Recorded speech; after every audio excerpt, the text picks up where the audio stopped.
El submarino norteamericano Taney emergió en la costa de California para cumplir una misión de alto secreto: convertirse en el primer submarino que lanzaría un misil nuclear. El misil se llamaba Regulus y dotaba al submarino de la capacidad de lanzar una cabeza nuclear directo a un objetivo situado a cientos de kilómetros de distancia.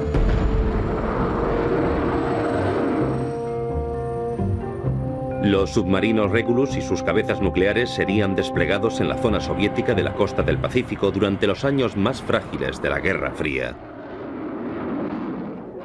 Shall be the policy of this nation to regard any nuclear missile launched from Cuba as an attack by the Soviet Union on the United States. La Guerra Fría era una guerra real. Nos podían llamar en cualquier momento para hacer lo que se suponía que debíamos hacer. Ante el empleo de las armas, la primera cabeza nuclear que se cruzaría en un mutuo intercambio fue la del Regulus.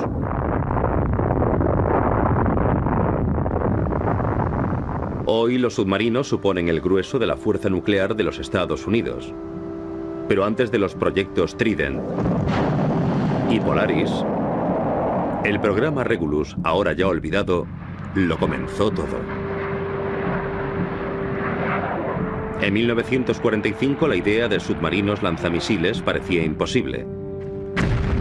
Pero gracias a la visión de unos cuantos oficiales de marina, a diseñadores de armamento y a la tripulación de los submarinos que sirvieron en las primeras patrullas de prueba, el Regulus fue una innovación que cambió la marina norteamericana y estabilizó la Guerra Fría.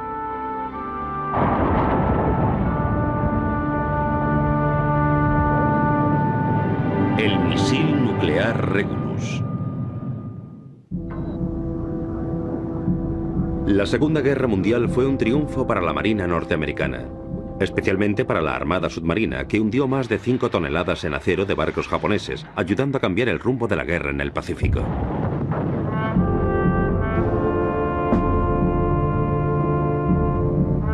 La era nuclear presentaba una nueva crisis para la Armada Submarina. Los estrategas creían que el futuro pertenecía a la Fuerza Aérea y sus bombarderos de largo alcance. En una guerra nuclear, una marina tradicional sería de escasa ayuda.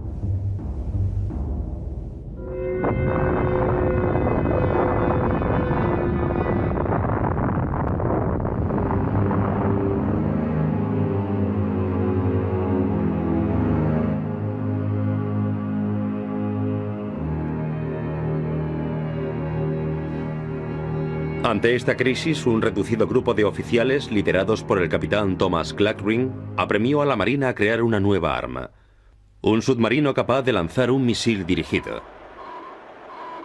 Clackring creía que el submarino, con su capacidad de permanecer sumergido y oculto, podría ser una plataforma ideal para armas nucleares. Mientras los escépticos pensaban que tal arma estaba aún a décadas de distancia, Clackring argumentaba que los derrotados alemanes se lo habían puesto al alcance de la mano.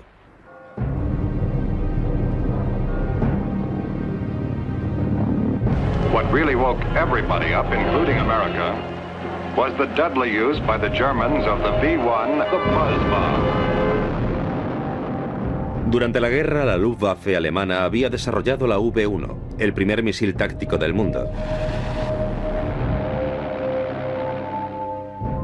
La V1 tenía 8 metros de largo y unos 5 metros de envergadura.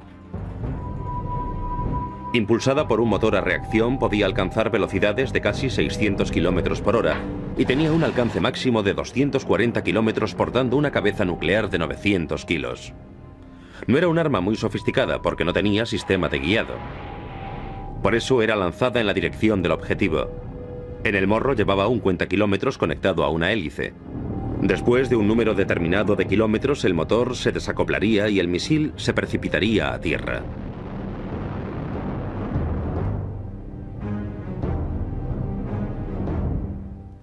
Tras la guerra, la Armada utilizó V1 capturadas a los alemanes como prototipo y fabricó copias americanas en Northrop. El misil alemán fue rebautizado como JB-2, la bomba voladora, o como llegó a ser conocida, la LUM. Un grupo de expertos en submarinos y científicos de armamento se reunieron en el nuevo centro de pruebas de misiles navales en Point Mugu, California, para lo que se llegó a conocer como el Proyecto Derby. Intentarían desarrollar la idea de un misil submarino. Yo tenía 28 años cuando llegué a Point Mugu. Estaba fascinado con el talento que había reunido el proyecto Derby. Teníamos aviones a reacción por todas partes y científicos de armamento, y era impresionante poder estar al lado de gente como aquella. Me iba a graduar en la escuela de Caltech.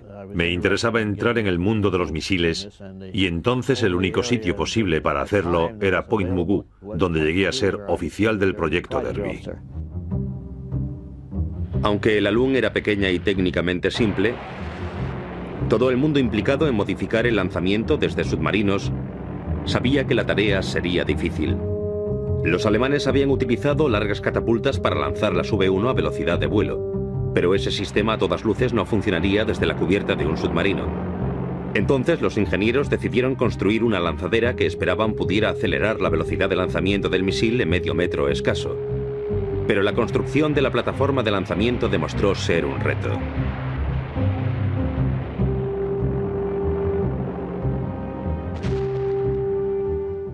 El primer obstáculo era conseguir alinear los cohetes Hato con el centro de gravedad del misil. En otras palabras, si lo lanzábamos después de todo ese trabajo y no estaba alineado el centro, el misil podría irse a la derecha o a la izquierda o hundirse en el océano. El equipo del proyecto Derby trabajó diligentemente para conseguir mejorar el sistema de alineación de los cohetes. Después de meses de duro trabajo, el equipo estaba listo para intentar un lanzamiento fiable de una LUN desde una distancia cero. Pero el trabajo aún no estaba terminado. El equipo Derby todavía tenía que desarrollar un sistema de control de guiado que pudiera controlar la LUN desde un submarino sumergido. No había ningún sistema de control en ninguna de las bombas V-1 alemanas. No era muy fiable, pero tampoco queríamos lanzarlo para comprobar su fiabilidad. Lo que queríamos era desarrollar un misil guiable desde un submarino que fuera compatible con armas nucleares o grandes explosivos. Los submarinos tenían dos radares, uno para rastrear la superficie y otro para rastrear el aire. Modificaron el radar aéreo de modo que podían cambiar su señal y recodificarla para dirigir el misil más arriba o más abajo, más rápido o más lento, o que se sumergiera. Ahora la LUN no era más grande que una bomba aérea, pero sí un auténtico misil dirigible. Una vez que el sistema de la lanzadera había sido perfeccionado, el submarino norteamericano Kask, un submarino diésel de la Segunda Guerra Mundial, fue modificado para lanzar la LUN. El 7 de marzo de 1947, el submarino Kask navegó hacia el mar para lanzar su primer misil. A las 11 de la mañana, el capitán Fred Berry presionó el botón de lanzamiento y la LUN rugió sobre cubierta.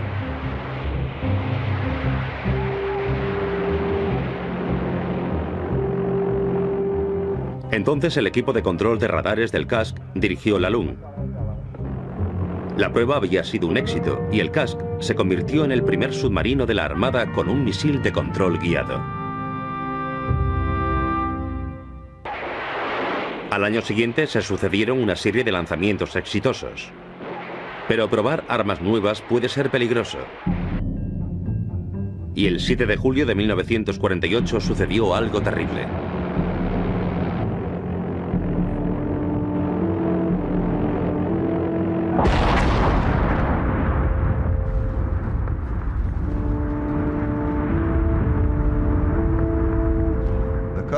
El Kask lanzó una LUN y el ensamblaje de la lanzadera explotó.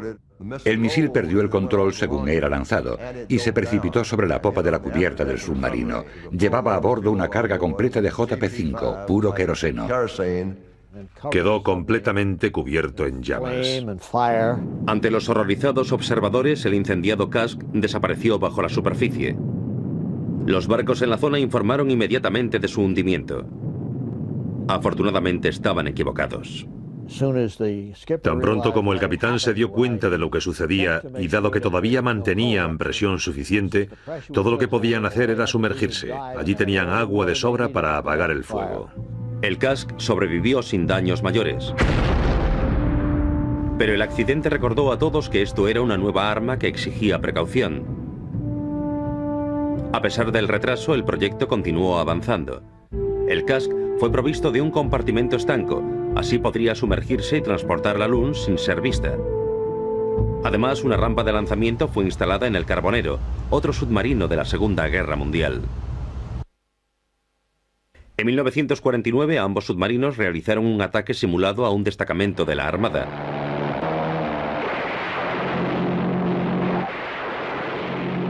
Aunque el alun del Casque estalló después del lanzamiento, el misil del Carbonero voló intacto, justo sobre la flota. Si hubiese transportado una cabeza nuclear, la flota hubiese sido arrasada. La alun todavía no era un arma práctica.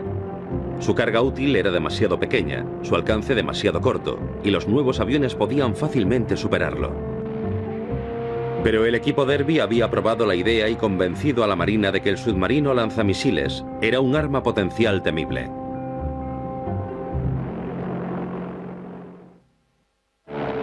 A pesar del éxito del primer lanzamiento del alun desde el Casque en 1947, la Marina todavía no estaba totalmente comprometida con la idea del misil submarino.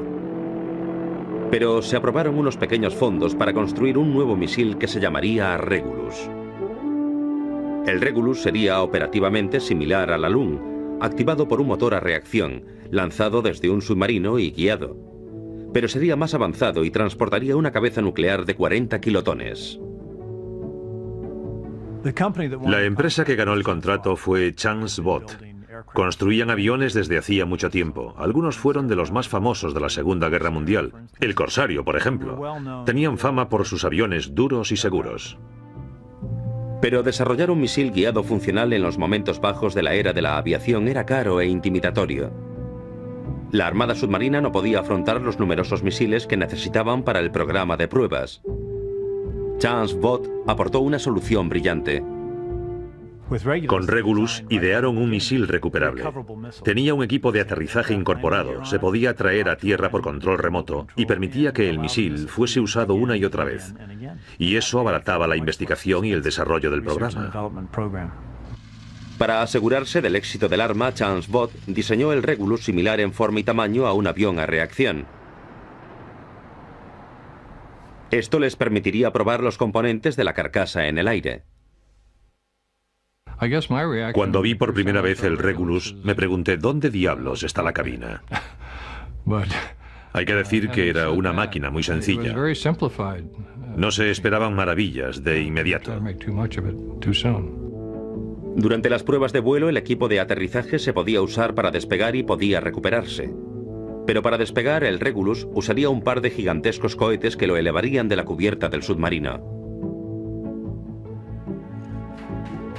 Chance Vought comenzó a construir 10 aviones de prueba en la factoría de Dallas en diciembre de 1948. Para facilitar el proceso de ensamblaje, el Regulus poseía una estructura modular. Un nuevo material llamado metalita, compuesto por una fina capa de aluminio recubierta de raíz de madera de balsa, fue utilizado para las alas y el fuselaje. Después del ensamblado, el misil medía casi 11 metros de largo y tenía una envergadura de casi 7 metros. Su peso era de aproximadamente 5 toneladas. El Regulus estaba equipado con un motor a reacción Allison J-33, que en aquel momento se usaba en los Lockheed F-80 Shooting Star. El J-33, acoplado junto con el ligero fuselaje, haría del Regulus una de las máquinas de más alto rendimiento de su tiempo, capaz de alcanzar casi la velocidad del sonido en vuelo y más allá del Mach 1 en alcanzar un objetivo sumergido. El conducto de entrada estaba justo en el punto muerto del morro y se abría hacia lo que ellos llamaban cámara plenum. Todo el equipo electrónico estaba allí. La máquina succionaba el aire que se filtraba a través del equipo y se refrigeraba justo desde la entrada del motor. El diseño electrónico determinante era el sistema de guiado. Este podía convertir los pulsos del radar en órdenes que controlaban el misil en vuelo. El sistema de guiado era una versión mejorada de la desarrollada en la alun.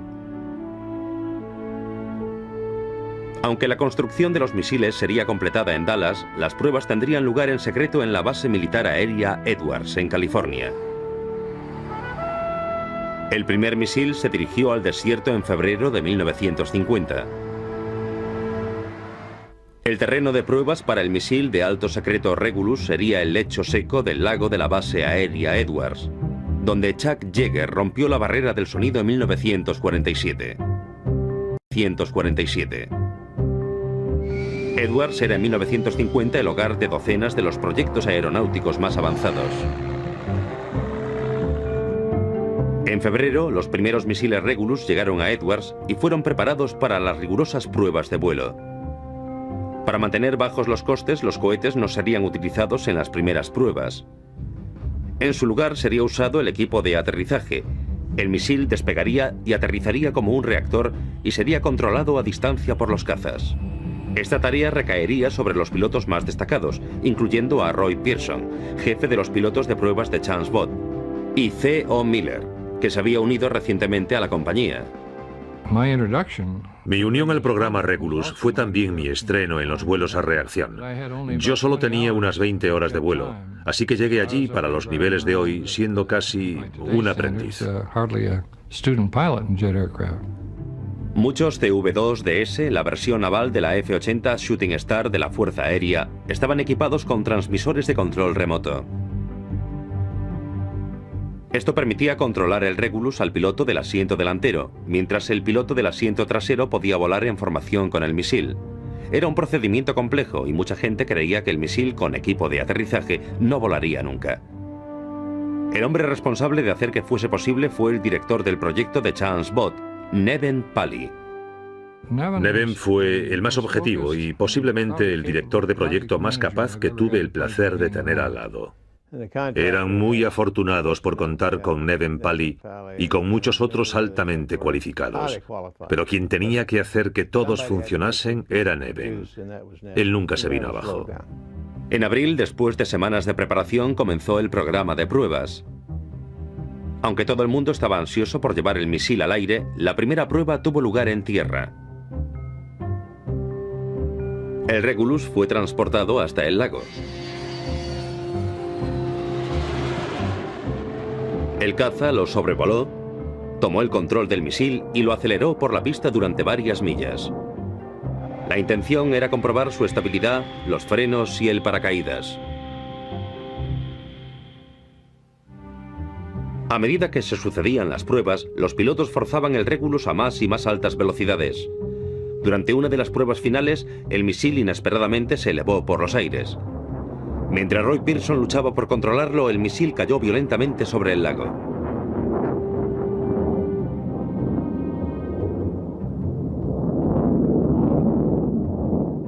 Afortunadamente, el daño fue mínimo. Pero le quedó claro a todo el mundo que ese pájaro quería volar. En noviembre, la confianza en el misil iba en aumento. El día 22, el equipo estaba preparado para el primer vuelo.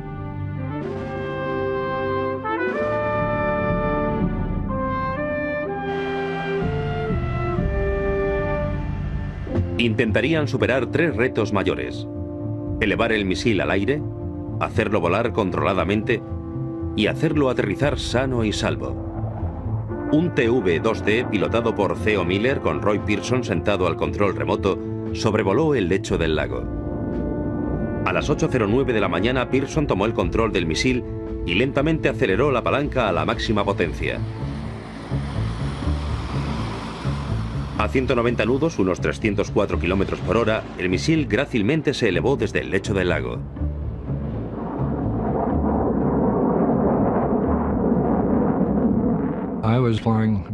Yo volaba sobre el ala derecha del misil. El misil despegó sin incidentes.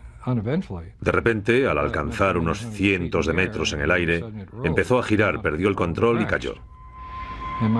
Mi última visión fue ver pasar el misil bajo mi avión. Fue una patada en los dientes.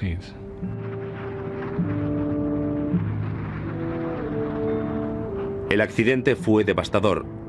Chance Bot había apostado su reputación con el Regulus y ahora había fallado catastróficamente en su vuelo de inicio. Pally ordenó una completa investigación y su equipo achacó el accidente a una pequeña varilla de metal de la bomba hidráulica. Durante las pruebas de alta velocidad, la varilla se había debilitado. Durante el primer vuelo había roto en 2.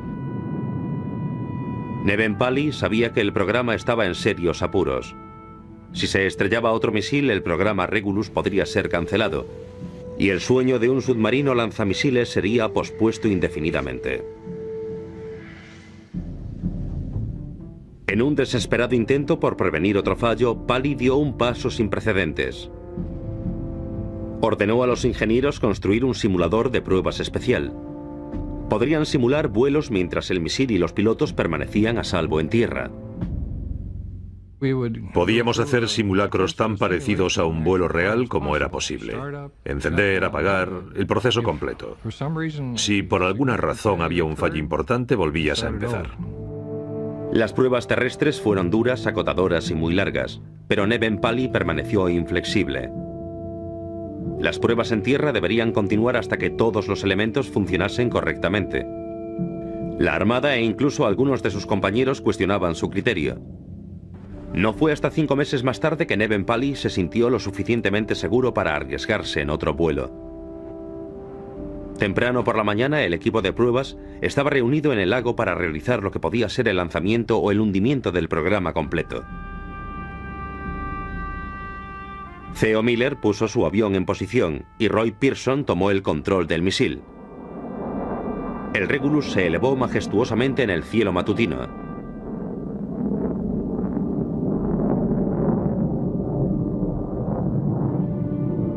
Esta vez el misil respondió correctamente, realizando una serie de amplios giros y ascendiendo suavemente hasta casi 8.000 metros. El comportamiento del misil Regulus desde el punto de vista aeronáutico fue al menos tan bueno como cualquiera de los aviones que volaban en esos días. Era una máquina muy sensible. El vuelo fue un completo éxito, pero la tarea más peligrosa todavía estaba por llegar: hacer aterrizar el misil por control remoto. Volando a unos 400 metros de la punta del ala del misil, Miller y Pearson trajeron el misil y su avión hacia el lecho del lago a la asombrosa velocidad de 200 nudos, unos 320 km por hora. A tal velocidad y altitud no cabían errores. Mientras Miller mantenía el reactor estable, Pearson habilidosamente llevó el misil a tierra para un perfecto aterrizaje.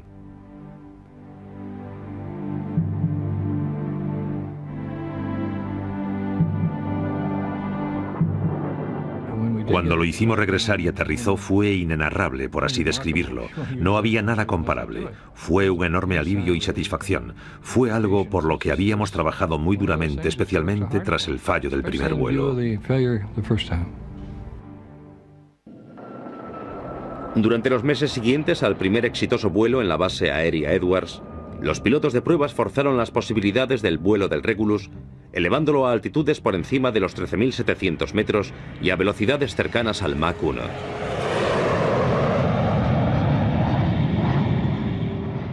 Todavía quedaba un reto mayor: probar los enormes propulsores diseñados para lanzar el misil a velocidad de crucero desde la cubierta de un submarino.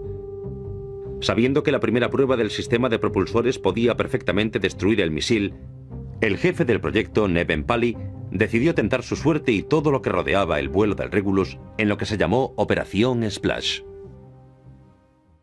La Operación Splash sería el primer lanzamiento de perfil táctico, es decir, un lanzamiento propulsado por cohetes, controlado por un submarino hacia un objetivo sumergido. Ese era el gran reto. El 29 de enero de 1952, el primer misil completo con sus propulsores estaba preparado para el lanzamiento. Los ánimos estaban tensos. Una vez más, Neven-Pally y el equipo Regulus se encontraron a sí mismos frente a una situación de éxito o fracaso. Stand by to start engine. 5, 4, 3, 2, 1, fire.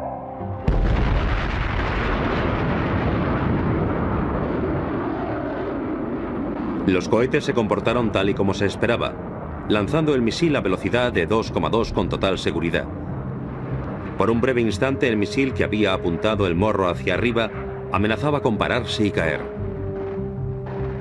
Pero el piloto Roy Pearson rápidamente tomó el control y lo niveló. Ahora el control lo tenía Theo Miller, a bordo del submarino Kask. Usando solamente sus instrumentos y un radar, Miller hizo dar al misil una serie de amplios giros. Entonces guió el misil hacia el objetivo, Beck Rock, 2 millas mar adentro. El instrumento más importante para controlar lo que sucedía fuera de mi campo de visión era un lápiz grasiento, parecido al que tengo ahora en la mano. La razón es que si recibes información de la base aérea que dice que el misil va a 220 nudos cuando creías que iba solo a 200, haces una marca en el mapa para saber dónde estaría si fuera a 200 nudos. Un sistema de control muy rudimentario, si miramos atrás. A medida que el misil se acercaba al objetivo, Miller perdió el contacto por radio. Pero el caza fue capaz de recuperarlo y envió supersónicamente al Regulus a su primer objetivo sumergido. Una cosa es volar a 7 décimas de Mach. Otra muy distinta es rozar el Mach 1 a 1 décima o superar la barrera del sonido para saber si la máquina se mantendrá intacta. El Regulus se sumergió directo y certero. 25 minutos y 33 segundos después del lanzamiento impactaba casi de pleno en el objetivo. La operación Splash había sido un completo éxito. Chance Bot y el equipo del Regulus habían logrado lo que prometía ya la Loon, y la Armada tenía su primer misil nuclear guiado operativo.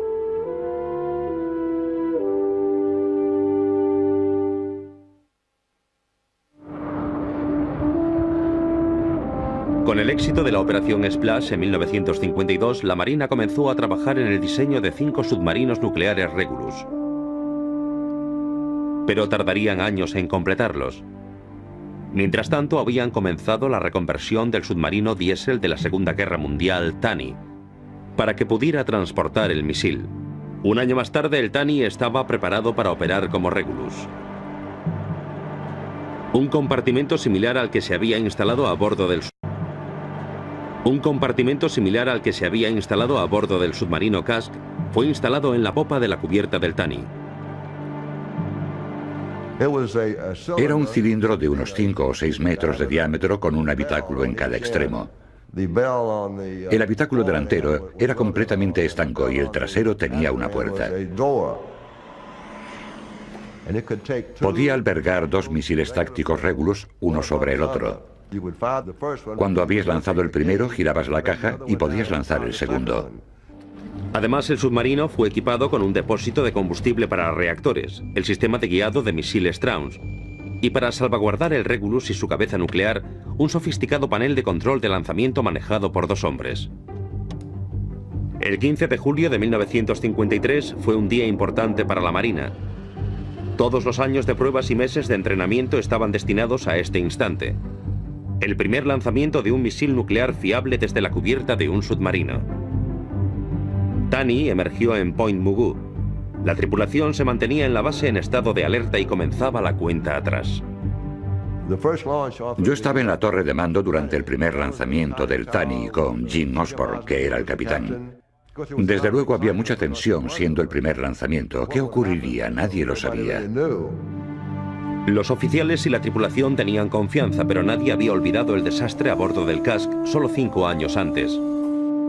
A medida que avanzaba la cuenta atrás, los cazas y el personal se situaron en posición. A las 12:05 el capitán Jim Osborne dio la orden de lanzamiento.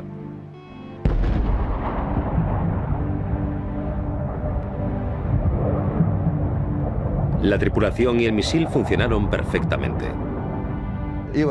Aunque sabía perfectamente lo que podía esperar, fue impresionante ver algo así en la cubierta de un submarino.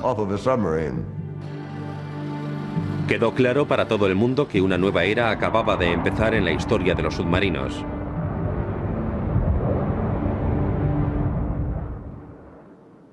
La Marina necesitaba entrenar personal para manejar y lanzar el misil. Los 3 años siguientes los pasaron perfeccionando los sistemas del Taney y entrenando a la tripulación que serviría a bordo de los futuros submarinos Regulus.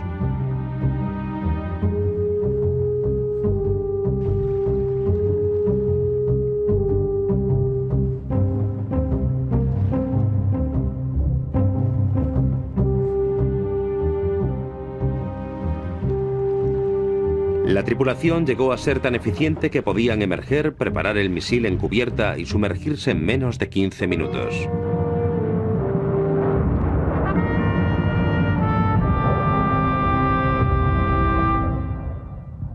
En 1955 a Tanis se le unió un hermano, el submarino Barbero.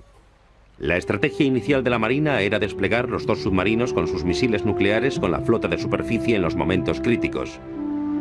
Tani en el Pacífico y Barbero en el Atlántico.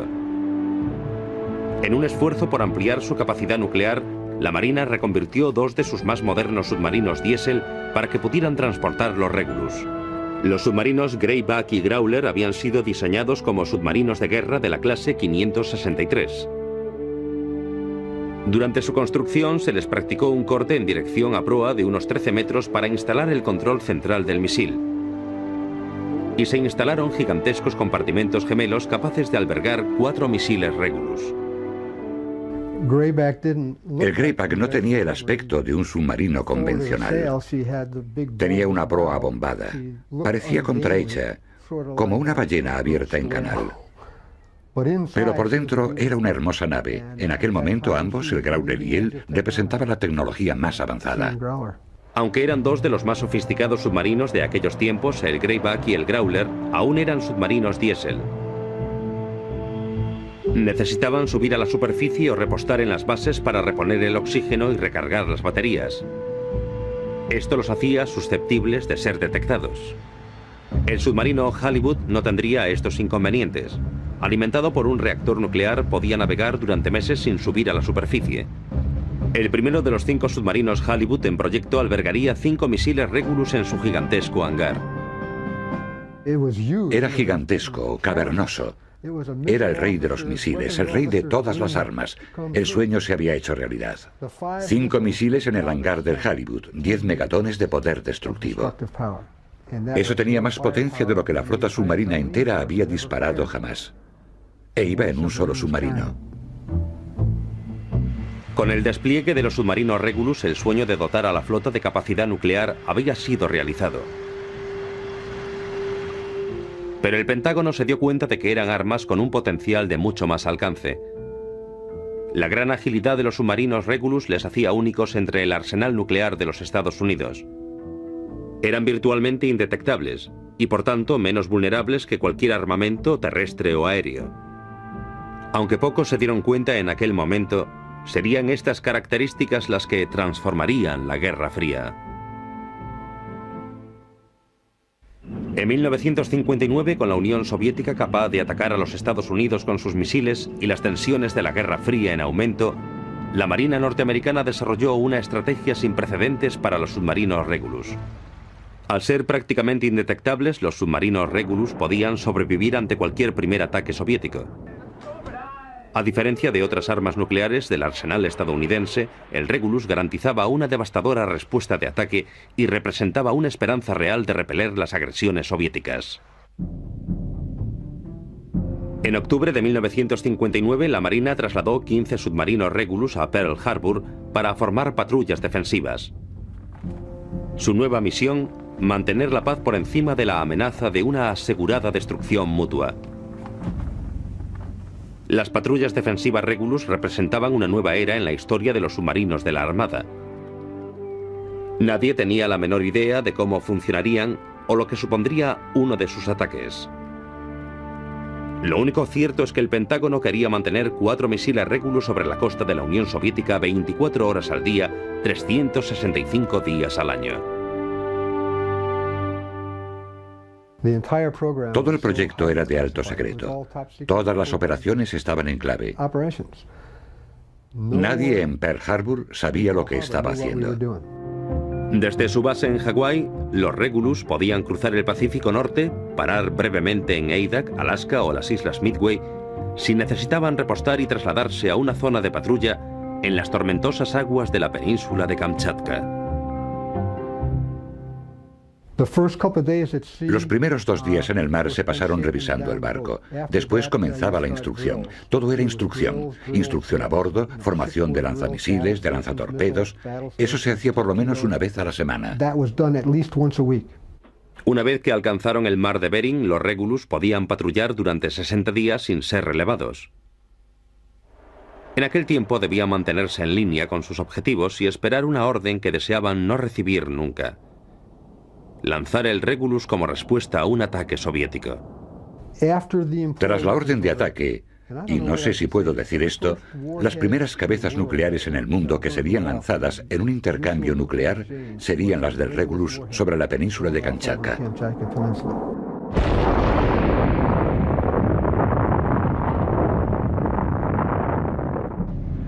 La Marina soviética sabía que los submarinos Regulus estaban operando en su propia retaguardia y que inexorablemente podían perder su flota. Aunque oficialmente no había conflicto entre los Estados Unidos y la Unión Soviética, nadie sabía qué respuesta podía provocar que un submarino Regulus fuese descubierto en aguas soviéticas. Era el juego del gato y el ratón. Los soviéticos obviamente no nos querían a sus espaldas, al igual que nosotros a ellos.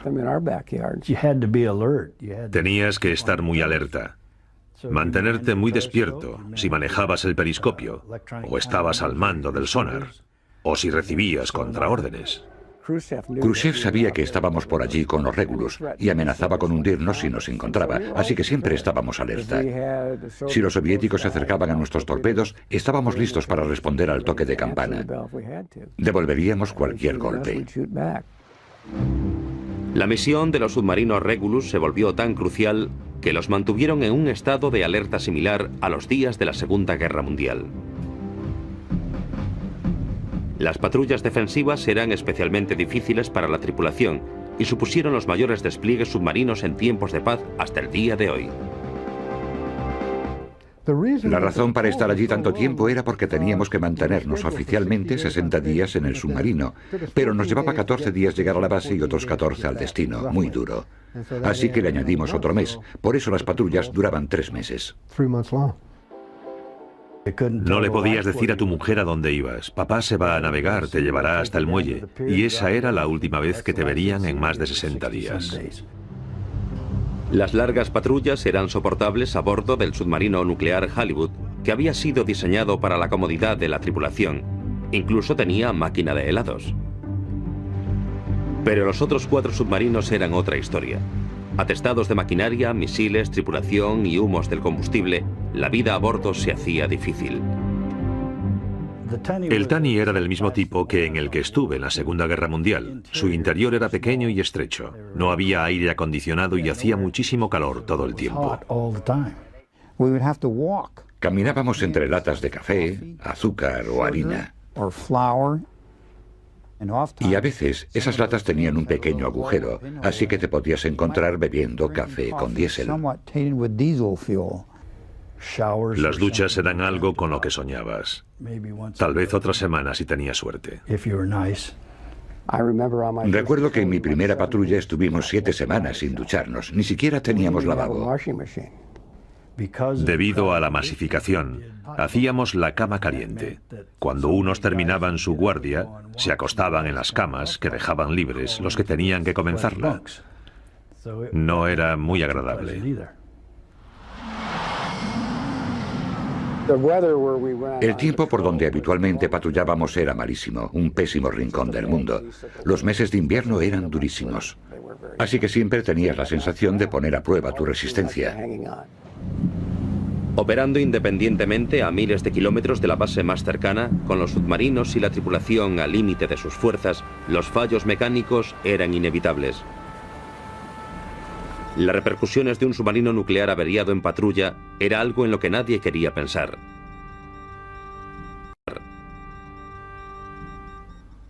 Los compresores de aire del Greyback no estaban funcionando bien.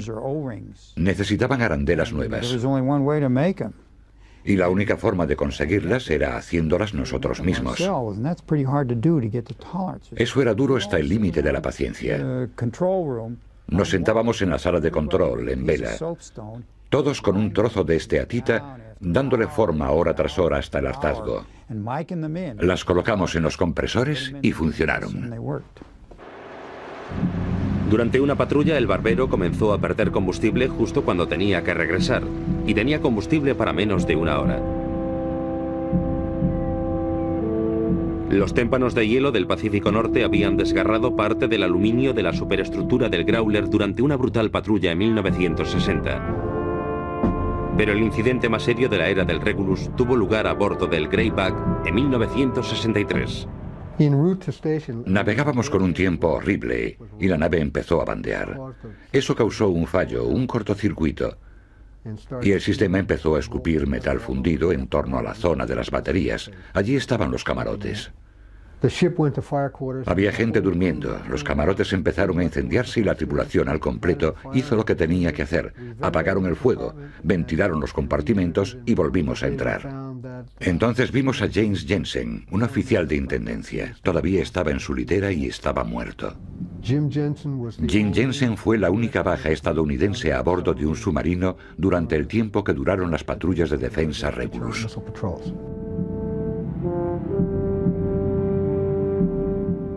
Los contratiempos se agravaban por el hecho de que el potencial de combustible de la Marina estaba por desarrollarse y los recursos humanos eran limitados. Los Regulus tenían solo una tripulación, responsable no solo de guiar las naves, sino de volver a Pearl Harbor y volver de patrulla otra vez. Era muy estresante para las familias porque los padres nos marchábamos y lo hacíamos durante largos periodos de tiempo. Y cuando volvíamos era por muy poco tiempo y a veces ni siquiera eso, teníamos que volver enseguida. Teníamos un familiagrama, un telegrama sin respuesta. A las esposas se les permitía, una vez cada 2 o 3 semanas, decir en 25 palabras o menos cómo iban las cosas. Llegaron a ser unas expertas. Lo más importante era saber que te querían y que los niños estaban bien. Contaré una historia sobre mi hija pequeña. Volvíamos de patrulla. Mi familia me esperaba en el muelle. Mi hija se me quedó mirando y finalmente me dijo: ¿eres tú mi padre de verdad? ¿Lo eres? Le dije, sí. Se volvió hacia su hermana y dijo, Lynn, es mi padre. Habíamos estado fuera mucho tiempo y a las familias les tocaba la peor parte. En algunas ocasiones las cosas se ponían difíciles entre los matrimonios, pero sentíamos que estábamos protegiendo a los Estados Unidos, que éramos de gran ayuda, y era una gran inyección moral que todo el mundo sintiera lo mismo. De pronto parecía que los sacrificios hechos por las tripulaciones de los Regulus no iban a ser inútiles. Fue en 1962 durante la crisis cubana de los misiles. And under the authority entrusted to me by the Constitution, I have directed the armed forces to prepare for any eventuality. Nuclear weapons are so destructive. En octubre de 1962 estábamos a bordo y recibimos un mensaje que incrementaba el estado de alerta a alerta máxima. Seguimos recibiendo mensajes que ampliaban la información de lo que estaba ocurriendo con la crisis cubana que nos había puesto en alerta máxima. Íbamos a atacar las bases de los misiles, comprobamos todos nuestros misiles y permanecimos en alerta los 14 días siguientes. No estuvimos relajados ni un segundo, esperando la orden de disparar. No hubiésemos dudado en hacerlo. De haber recibido el mensaje y legítimamente autorizado, hubiésemos procedido tan rápido como hubiésemos podido, y lo habríamos hecho lo mejor posible. Si el gobierno de los Estados Unidos diera la orden de disparar, sería por una buena razón. Ellos sabían que los soviéticos nos iban a disparar a nosotros. Y si alguien le hiciese eso a mi familia, me gustaría saber que los muchachos que están ahí fuera les harían pagar por eso. Mientras las dos superpotencias se enfrentaban, el resto del mundo contenía la respiración. En el último instante, la amenaza de una destrucción mutua hizo que ambos países entrasen en razón. Cuando nos retiramos fue un alivio para ambas partes. Al volver de Pearl Harbor nos recibió el comandante en jefe de la Flota del Pacífico en persona, que nos dijo a cada uno de los muchachos que lo habíamos hecho muy bien y que por eso estábamos donde estábamos. La Guerra Fría fue una guerra real y estábamos orgullosos de estar allí y de estar en primera línea. Sentíamos que estábamos protegiendo a nuestras esposas e hijos y a todos los demás civiles de los Estados Unidos.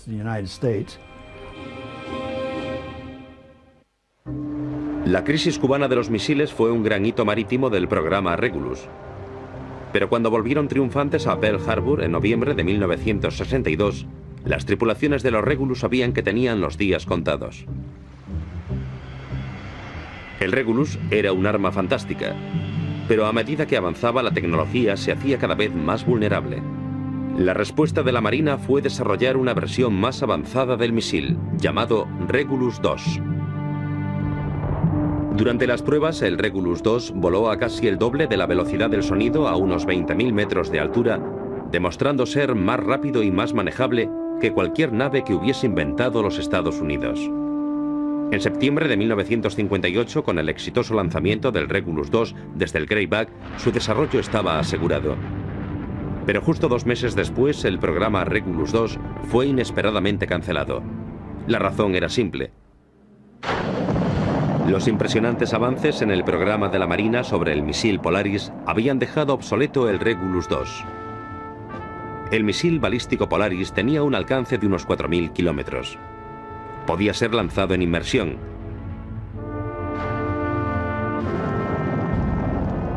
Y un solo submarino Polaris podía transportar 16 misiles, más que la flota entera del Regulus. Creo que el Polaris fue el mejor invento. Era de una magnitud muy superior. Un submarino con 16 misiles en lugar de 4. Era posible lanzarlo en inmersión.